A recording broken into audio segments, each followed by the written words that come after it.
Les études sur la parole de Dieu. La première épître à Timothée.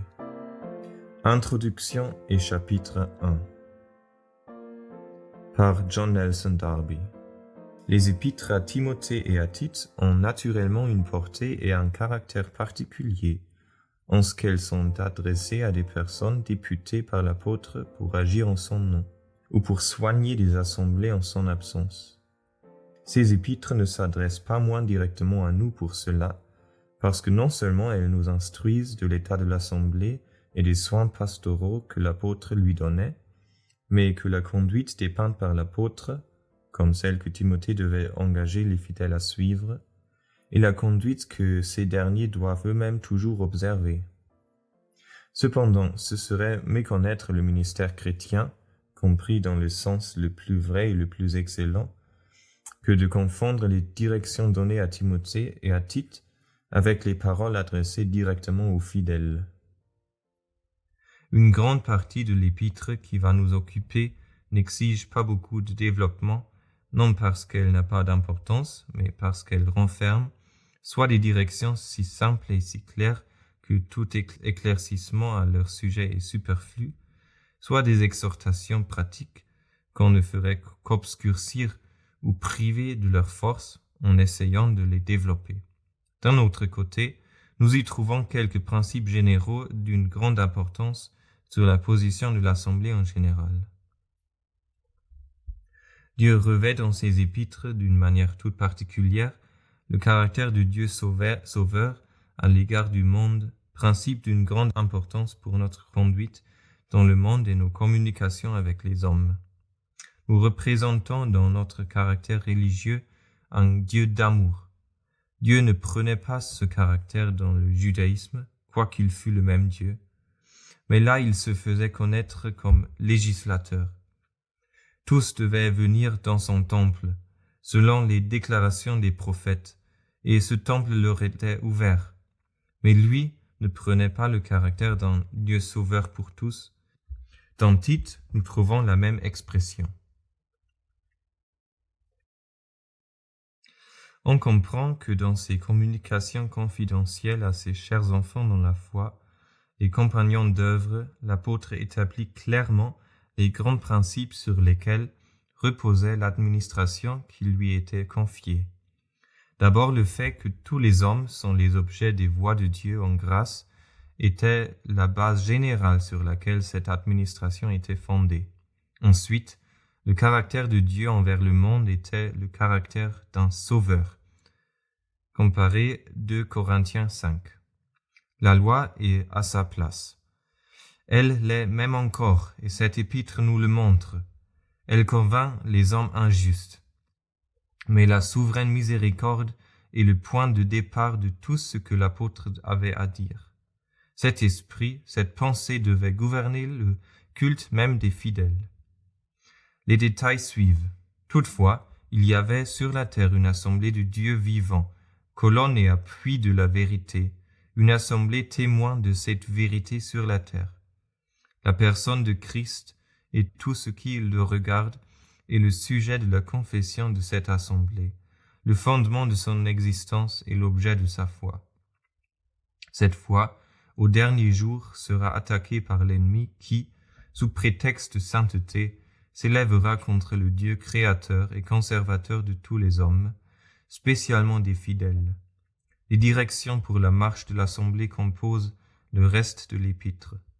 La conduite qui convient à tous les chrétiens, est placée sous les yeux de Timothée, pour lui faire comprendre ce qui convient à l'assemblée de Dieu. Nous examinerons maintenant de plus près le contenu de cette épître.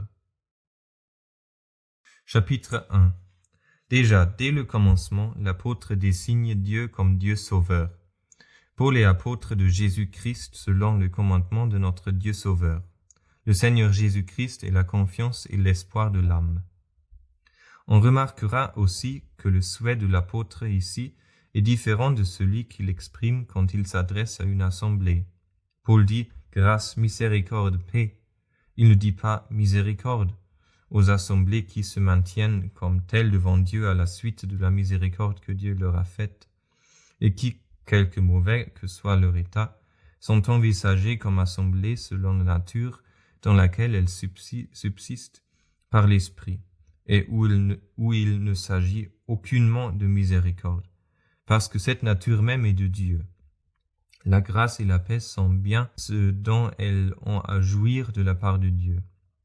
Mais quand il s'agit d'un individu, quelle que soit sa piété et sa fidélité, il est là, chair et esprit, ayant encore sa carrière, en partie du moins, à fournir, et ayant toujours besoin de miséricorde.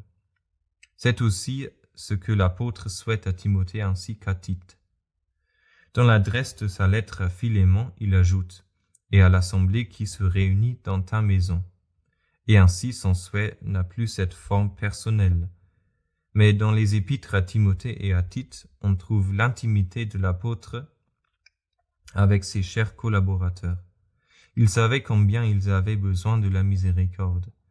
Elle était sa ressource à lui. Ce qu'il avait expérimenté pour la consolation de sa propre âme. Le but spécial pour lequel l'apôtre avait laissé Timothée à Éphèse, lorsque lui-même il s'en était allé en Macédoine, c'était afin qu'il veillât sur la doctrine qui était enseignée. Mais Timothée étant à Éphèse, Paul lui donne des directions pour l'ordre intérieur de l'assemblée. Pour ce qui regarde la doctrine, le mal que l'ennemi cherchait à introduire avait un double caractère. D'un côté, on s'attachait à des fables de l'imagination humaine et de l'autre, on voulait introduire la loi dans le christianisme. À l'égard des fables, le mal était simplement un mal et n'édifiait personne. L'apôtre n'en dit pas ici grand-chose. Il avertissait du mal à l'avance. Et la foi de l'assemblée d'Éphèse était assez saine pour qu'elle pût juger tout ce système de pures fables et de généalogie. L'Esprit avertissait que, plus tard, ce genre d'erreur aurait de plus fâcheuses conséquences. Mais dans ce moment-là, on n'avait qu'à garantir les fidèles de ce qui ne valait rien. Timothée avait le mandat de la part de l'apôtre d'y veiller. Mais ce qui nous est confié dans le christianisme comme service est toujours, dans son but et dans son caractère, à la hauteur des principes éternels de Dieu et tient au fond de nos relations morales avec lui. Le but du mandat de Paul est l'amour procédant d'un cœur pur, d'une bonne conscience et d'une foi sincère, jamais de curiosité, de raisonnement ou d'imagination humaine. C'est là pour les âmes saines, dont la foi est dirigée par l'Esprit de Dieu, une marque sûre de la source divine d'un enseignement. Des questions spéculatives n'agissent pas sur la conscience et n'amènent pas dans la présence de Dieu. Quelques-uns avaient abandonné l'amour provenant d'un cœur pur et d'une foi sincère, ces grands jalons du christianisme pour se jeter dans de vains discours. Ici aussi nous retrouvons ces mêmes corrupteurs du christianisme qui, après avoir rejeté le Sauveur, semaient d'épines le chemin de l'apôtre, savoir les judaïsants. C'est la loi qu'ils voulaient enseigner. L'esprit de l'homme est capable de s'occuper des devoirs légaux. Or, nous voyons ici comment, quand on est à la hauteur de la vérité de Dieu, on peut mettre toutes choses à leur place. L'imagination des hommes, selon Paul, ne produit que des fables. Mais la loi est de Dieu et peut être un instrument utile si l'on s'en sert comme on doit le faire. Elle est très utile pour condamner, pour juger le mal, pour tuer, pour montrer le jugement de Dieu contre tout mal interdit par l'Évangile. Évangile qui a révélé la gloire du Dieu bienheureux, gloire qui ne supporte aucun mal, et qui a été confiée à l'apôtre. Pour frapper ainsi la conscience, on peut bien se servir de la loi, mais elle n'édifie pas le juste, et si l'on est sous la loi, on est sous la malédiction. Se servir de la loi comme d'une épée pour la conscience, voilà ce qu'on peut faire de la loi. La grâce seule est la source de nos prédications et l'appui de nos âmes. Ces deux systèmes, la loi et la grâce, et leurs places respectives sont présentés dans les versets 5 à 17, qui forment une espèce de parenthèse, l'apôtre reprenant son discours à Timothée au verset 18. Le juste emploi de la loi est expliqué dans les versets 8 à 10. L'apôtre, dans un certain sens, rabaisse ici la loi, tout en reconnaissant son utilité quand elle est à sa place, comme une arme de justice pour condamner. Et il la met en contraste avec l'Évangile qui a affaire avec la gloire de Dieu que cet Évangile annonce, tandis que la loi a affaire avec la méchanceté que cette loi condamne.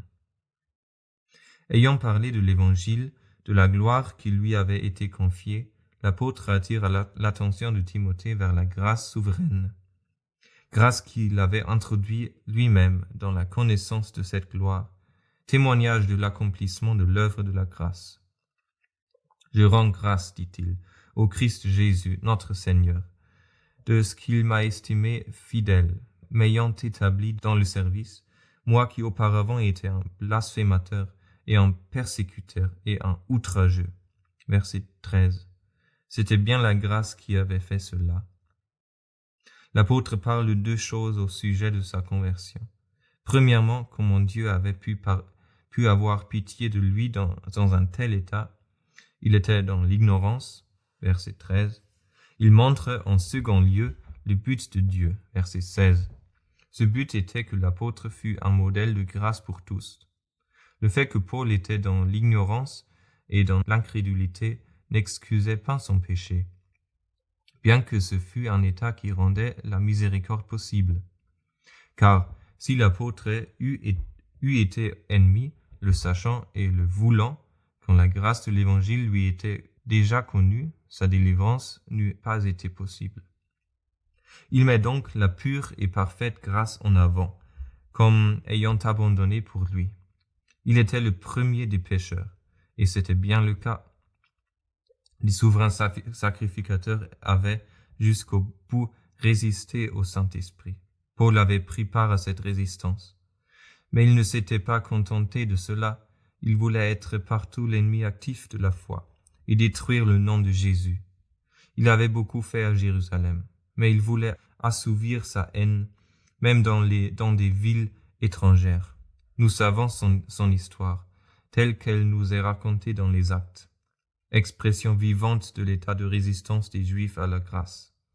Paul était, entre les hommes aussi, l'expression de leur inimitié la plus active contre celui que Dieu voulait glorifier.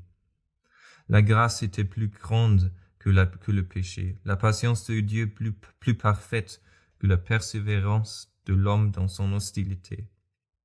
Celle-ci avait pour limite l'impuissance de l'homme. Celle-là n'avait point de limite dans la nature de Dieu, si ce n'est sa propre et souveraine volonté. Tout coupable que fût l'homme, son péché ne parvient pas jusqu'à Dieu de manière à troubler l'action indépendante de sa nature ou à changer ses desseins. Dieu voulait donner en Paul un exemple de la souveraineté de cette grâce, de son bonté parfaite pour les Juifs qui, à l'avenir, se trouveront comme nation dans l'état où avait été Saul. Puis, pour tous les hommes, ennemis de Dieu et par nature enfants de colère. Le premier, le plus actif, le plus acharné des ennemis est devenu le meilleur, le plus puissant des témoins de la grâce de Dieu qui est au-dessus du péché, de l'œuvre de Christ parfaite pour abolir le péché.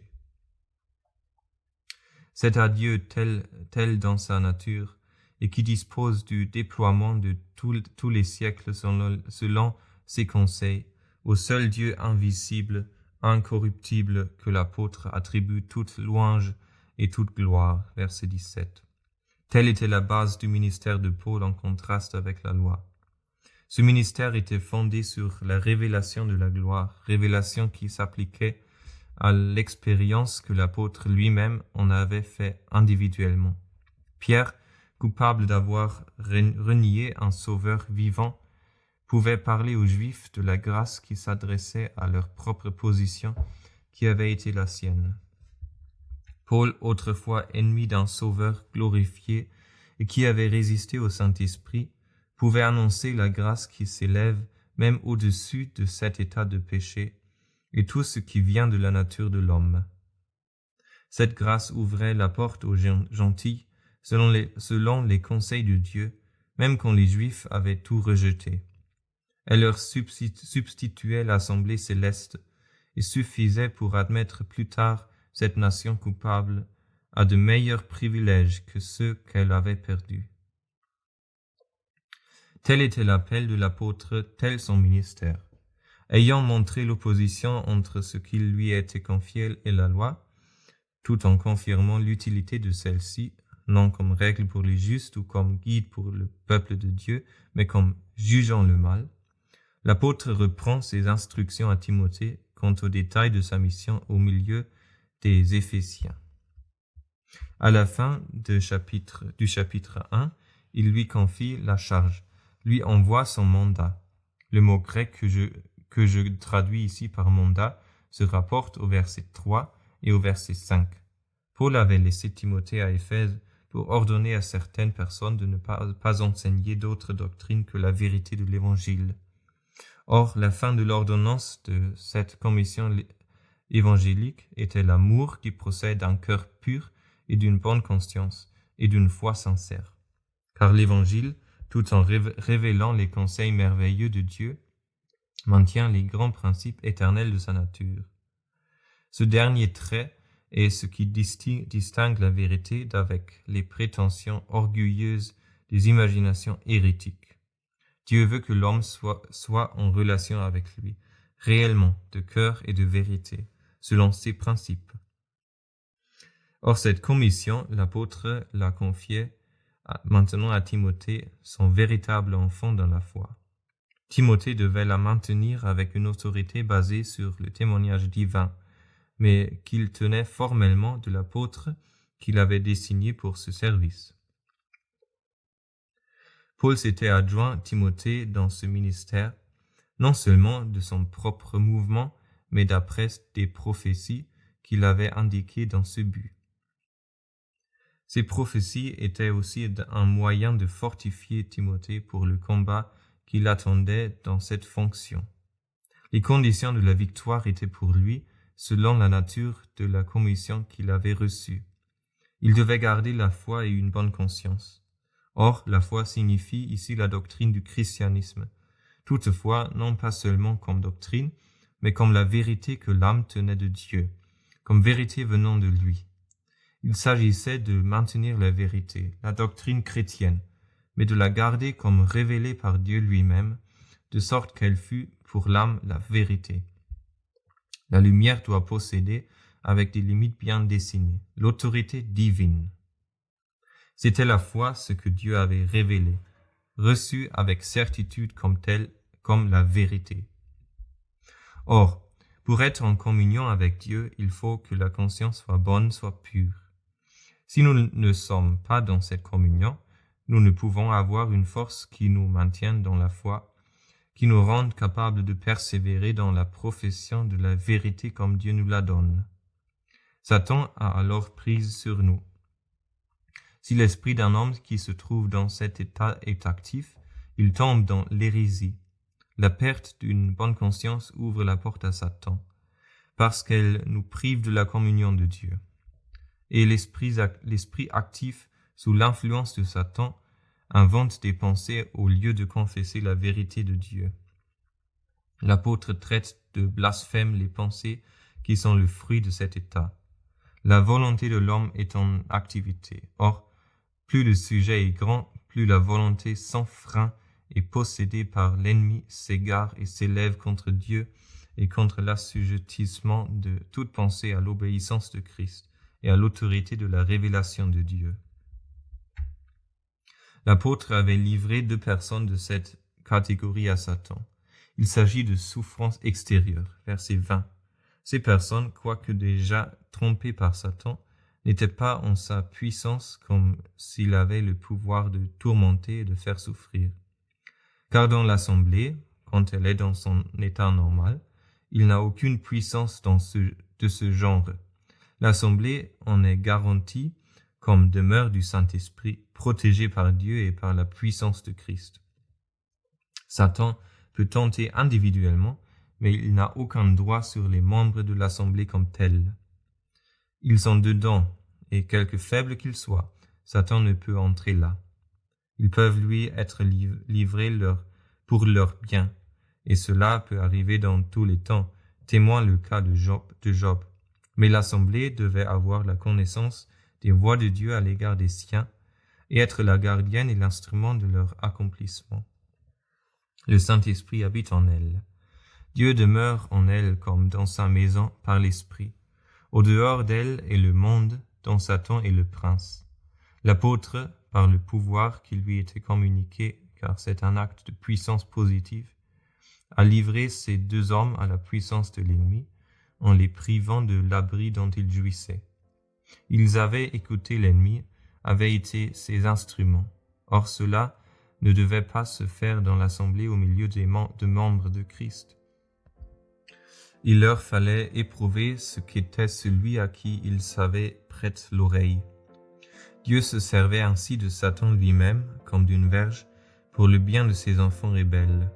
Satan allait les instruire par les peines qu'il leur ferait souffrir, quel que fût le genre de celles-ci, angoisse d'âme ou de corps, et ces dernières sont le résultat immédiat, afin que leur volonté fût brisée et amenée à se soumettre à Dieu. Solennelle discipline, merveilleux pouvoir entre les mains d'un homme. Mais ce pouvoir fournissait la preuve que l'amour de Dieu peut disposer de tout pour délivrer une âme et pour l'amener à lui.